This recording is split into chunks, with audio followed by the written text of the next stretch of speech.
नाजरीन, जब दुनिया अफ्रीका को भूख, गुर्बत और मोहताजी की तस्वीर के तौर पर देखती है, तब एक छोटा सा मुल्क बर्किना फासो अपनी तकदीर बदलने की मंसूबाबंदी कर रहा है। एक ऐसा मंसूबा जो दुनिया की खुराकी सियासत को नई सिमत दे सकता है। ये वो कहानी है जिसने आलमी ताकतों को हिला कर रख दिया है। क्या आपके ख्याल में इब्राहिम ट्राओरे दुनिया के बड़े ममालिक को चैलेंज कर सकते हैं? आज हम आपको इसी इनकलाब की हकीकत बताने जा रहे हैं। नाजरीन, आज हम आपको बर्किना फासो के उस नए इनकलाब के बारे में बताने जा रहे हैं जो दुनिया की खुराकी सियासत को बदलने वाला है। आपने अक्सर सुना होगा कि अफ्रीका गरीब है, अफ्रीका के पास वसाइल नहीं है और यहाँ के लोग भूख से मर जाते हैं। लेकिन अब तस्वीर बदल रही है। जी हाँ, बर्किना फासो के दलेर सदर इब्राहिम ट्राओरे ने वो काम शुरू कर दिया है जिसके बारे में बड़े बड़े मुल्क सोचने से भी डरते हैं। उन्होंने ये ऐलान किया है कि बर्किना फासो में लाखों हिरन और करोड़ों टिड्डियां पाली जाएंगी। ये सुनकर शायद आप हैरान हो कि आखिर एक छोटा सा अफ्रीकी मुल्क हिरन और टिड्डी पालने से दुनिया को कैसे बदल सकता है। तो यही वो मंसूबा है जिसमें बड़े बड़े मुल्कों को हैरान कर दिया है। जी हाँ दोस्तों, जैसा कि आप जानते हैं कि अफ्रीका के कई हिस्से सहराई हैं, जहां काश्तकारी मुश्किल है और खुराक की कमी हमेशा एक बड़ा मसला रही है। लेकिन ट्राओरे ने सोचा कि अगर इन्हीं जमीनों पर ऐसी चीज उगाए जाए जिसकी आलमी मार्केट में मांग भी ज्यादा हो और जिससे आवाम को फायदा भी हो, तो क्यों ना हिरन की फार्मिंग शुरू की जाए। इसी मकसद के तहत उन्होंने हजारों एकड़ जमीन को चरागाहों में तब्दील करने का मंसूबा बनाया, जहां लाखों हिरन पाला जा सके। ये कोई आम हिरन नहीं, बल्कि वो नस्लें हैं जिनके कीमती सींग दुनिया भर में अद्वियात बनाने के लिए इस्तेमाल होते हैं। बर्किना फासो की हुकूमत ने किसानों के लिए खुसूसी तरबियत का एहतमाम किया ताकि वो जदीद तरीकों से हिरन पाल सकें। इन चरागाहों में हिरन को सब्ज चारा, मकई और बाजरा खिलाया जा रहा है ताकि उनकी नशोनुमा बेहतरीन हो। खास तौर पर हामला हिरनियों के लिए अलग महफूज इलाके बनाए गए हैं जहां वो सुकून से बच्चे जन सकें। इब्राहिम ट्राओरे ने ये ऐलान भी किया कि इस मंसूबे से न सिर्फ मकामी लोग गोश्त हासिल करेंगे, बल्कि हिरन के कीमती सींग आलमी मार्केट में बेचकर अरबों डॉलर की बरामदात की जाएंगी। जी हाँ, आपको ये जानकर हैरत होगी कि दुनिया भर में हिरन के सींग सोने से भी ज्यादा कीमती समझे जाते हैं। रवायती तिब में इन्हें ताकत, तवानाई और बीमारियों से शिफा का खजाना कहा जाता है। चीन, कोरिया और जापान जैसे ममालिक सदियों से इन सींगों को अद्वियात बनाने के लिए इस्तेमाल कर रहे हैं।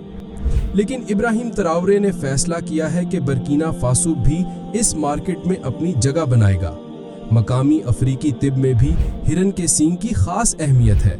देहात के हकीम सदियों से मानते हैं कि ये जोड़ों के दर्द को कम करते हैं, खून को ताकत देते हैं और जिस्म को बीमारियों से लड़ने की कुव्वत अता करते हैं। अब जबकि बर्किना फासो में ये सींग बड़े पैमाने पर हासिल होंगे, तो न सिर्फ मकामी लोग फायदा उठाएंगे, बल्कि ये कीमती प्रोडक्ट आलमी सतह पर बरामद भी की जाएगी। ट्राओरे का विजन सिर्फ अद्वियात तक महदूद नहीं है।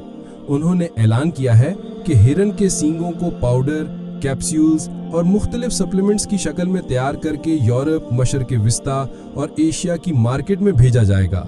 इससे न सिर्फ लाखों डॉलर की आमदनी होगी, बल्कि बर्किना फासो की मईशत को एक नया सहारा मिलेगा। यहाँ तक कि बर्किना फासो की यूनिवर्सिटीज में अब एक नया रिसर्च प्रोग्राम शुरू किया गया है, जिसमें ये तहकीक की जा रही है कि हिरन के सींग से कौन कौन सी नई दवाइयां बनाई जा सकती हैं। दोस्तों, सोचने वाली बात यह है कि जिस चीज को कभी सिर्फ देहात के लोग घरेलू इलाज समझते थे, अब वही चीज आलमी साइंसी लेबोरेटरीज में रिसर्च का मौजू बन चुकी है। दोस्तों, इसके अलावा हिरन के सींग निकालने के अमल की बात करें तो आमतौर पर दुनिया भर में ये काम बड़े सख्त और जालिमाना तरीकों से किया जाता है। लेकिन इब्राहिम ट्राओरे ने ऐलान किया है कि बर्किना फासो में ऐसा हरगिज नहीं होगा। उनका कहना है कि हमारी तरक्की इंसानियत और जानवरों दोनों के एहतराम के साथ होनी चाहिए। इसीलिए यहाँ हिरन के सींग निकालने के लिए जदीद तरीन और महफूज तरीन तरीका इस्तेमाल किया जा रहा है। जब हिरन के सींग वेलवेट स्टेज यानी नरम मरहले में पहुंच जाते हैं और पूरी तरह बढ़ जाते हैं, तब इन्हें काटा जाता है। लेकिन इससे पहले हिरण को बेहोश कर दिया जाता है ताकि उसे किसी किस्म की तकलीफ ना हो। लिहाजा इस काम के लिए माहिर वेटरनरी डॉक्टर्स निहायत एहतियात से सींग काटते हैं। जैसे ही सींग निकाला जाता है, फौरन उस जगह पर दवा लगाई जाती है और एक खास कैप पहना दी जाती है ताकि खून ना बहे और इन्फेक्शन ना हो। ये कैप एक तरह से पट्टी का काम करती है और चंद दिनों में जख्म बिल्कुल ठीक हो जाता है। तरावरे ने इस अमल को ह्यूमन एंड ग्रीन फार्मिंग का नाम दिया है और उन्होंने साफ कहा है कि हमारा मकसद दौलत कमाना जरूर है, लेकिन जुल्म के जरिए नहीं।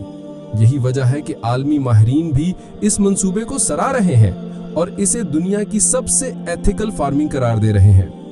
नाजरीन, सोचने की बात यह है कि जहां दुनिया के बड़े बड़े मुल्क सिर्फ मुनाफे के पीछे भागते हैं, वहां बर्किना फासो जैसे मुल्क ने यह दिखा दिया है कि तरक्की भी की जा सकती है और जानवरों का ख्याल भी रखा जा सकता है। अब बात करते हैं इस मंसूबे के सबसे मुश्किल मगर सबसे जरूरी हिस्से पर, और वो है हिरन पालने का अमल। इन चरागाहों को इस तरह डिजाइन किया गया है कि हिरनों को खुली फजा भी मिले, सायादार जगह भी हो और पानी के जखायर भी हों। हामला हिरनियों के लिए अलग महफूज कमरे बनाए गए हैं जहां वो सुकून से बच्चे जन सकें। मकामी सतह पर उगने वाली अल्फाल्फा, मकई और बाजरा उनकी खुराक का हिस्सा है। इसके साथ साथ उन्हें अनाज और दाने भी दिए जाते हैं ताकि उनके जिस्म में प्रोटीन और कार्बोहाइड्रेट्स की कमी ना हो। इससे ना सिर्फ उनकी सेहत बेहतर रहती है, बल्कि उनके कीमती सींग भी तेजी से और मजबूती से बढ़ते हैं। इब्राहिम तरावरे ने वेटरनरी डॉक्टर्स की एक पूरी टीम तैयार की है जो हिरनों की सेहत पर नजर रखती है।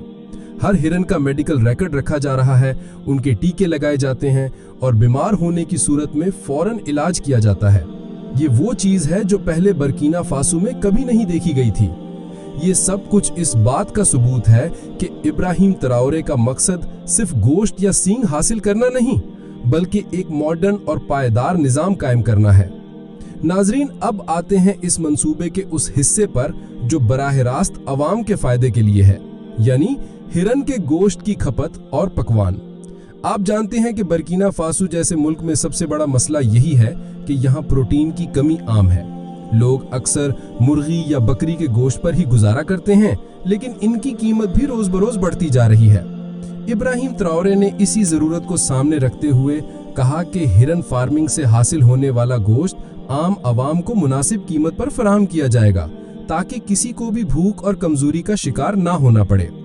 ये गोश्त सिर्फ मिकदार में ज्यादा नहीं होगा, बल्कि ग़िज़ाइयत के लिहाज से भी भरपूर होगा। हिरन के गोश्त में आयरन, जिंक और विटामिन बी की बड़ी मिकदार पाई जाती है, जो इंसानी जिस्म के लिए निहायत जरूरी है। इस वजह से ये गोश्त कमजोर और बीमार अफराद के लिए एक बेहतरीन ग़िज़ा साबित हो सकता है। लेकिन दोस्तों, कहानी यहीं खत्म नहीं होती। तरावरे ने फैसला किया है कि हिरन के गोश्त को सिर्फ मकामी खानों में इस्तेमाल नहीं किया जाएगा, बल्कि इसे अफ्रीकी और बैनुल-अक़वामी पकवानों में भी शामिल किया जाएगा। मिसाल के तौर पर हिरन का सूप, जो मकामी जड़ी बूटियों जैसे हाइबिस्कस, बेओबाब और दीगर अद्वियात के साथ तैयार किया जाएगा। ये सूप ना सिर्फ ताकत देगा, बल्कि बीमारियों से बचाने के लिए भी शिफा बख्श होगा। बर्किना फासो के बड़े शहरों में रेस्टोरेंट्स पहले ही इस गोश्त को अपनी डिशेज में शामिल करने की तैयारी कर रहे हैं। मुस्तकबिल में यही गोश्त यूरोप और मशरक़ी वुस्ता के होटलों में भी एक खास डिश के तौर पर पेश किया जाएगा। इसके साथ साथ फ्रीजर पैक और प्रोसेस्ड मीट बैरून मुल्क भेजकर ज़रे मुबादला कमाया जाएगा। सोचने की बात है ना नाजरीन कि जिस मुल्क को कभी सिर्फ इमदाद पर गुजारा करना पड़ता था, आज वही मुल्क अपनी अवाम को ग़िज़ाइयत से भरपूर गोश्त दे रहा है और दुनिया को खुराक बरामद करने की तैयारी कर रहा है। ये सब कुछ सिर्फ इब्राहिम तरावरे के विजन की वजह से मुमकिन हो रहा है। जी तो नाजरीन, आपने देखा कि किस तरह इब्राहिम तरावरे बर्किना फासो को एक नए रास्ते पर लेकर जा रहे हैं। कभी ये मुल्क गुर्बत और भूख की अलामत समझा जाता था, लेकिन आज ये हिरन और टिड्डी फार्मिंग जैसे मंसूबों के जरिए दुनिया को खुराक और ताकत फराहम करने की तैयारी कर रहा है। ये सिर्फ एक मुल्क की कहानी नहीं, बल्कि पूरे अफ्रीका के मुस्तकबिल की उम्मीद है। नाजरीन, जिस मुल्क को कभी सिर्फ इमदाद की जरूरत थी, वो आज खुद कफील होने के करीब पहुंच चुका है। इब्राहिम तरावरे के विजन और अज़्म ने बर्किना फासो को एक नया रास्ता दिखाया है और पूरे अफ्रीका के लिए एक नई उम्मीद पैदा की है। لیکن سوال یہ ہے کہ کیا یہ تبدیلی عالمی طاقتوں کو چیلنج کرنے کے لیے کافی ہوگی؟ کیا برکینا فاسو ہرن اور ٹڈی فارمنگ کے اس انقلابی منصوبے کے ذریعے دنیا کی خوراکی سیاست میں انقلاب لا پائے گا؟ یہ کہانی ابھی ختم نہیں ہوئی بلکہ اس کا آغاز ہے۔ اپنے خیالات کا اظہار کمنٹس میں ضرور کریں، ویڈیو کو لائک اور شیئر کریں تاکہ یہ پیغام ہر گوشے تک پہنچے، اور ہمارے چینل کو سبسکرائب کریں تاکہ آپ کو برکینا فاسو کے مزید حیرت انگیز منصوبوں کے بارے میں سب سے پہلے پتہ چل سکے۔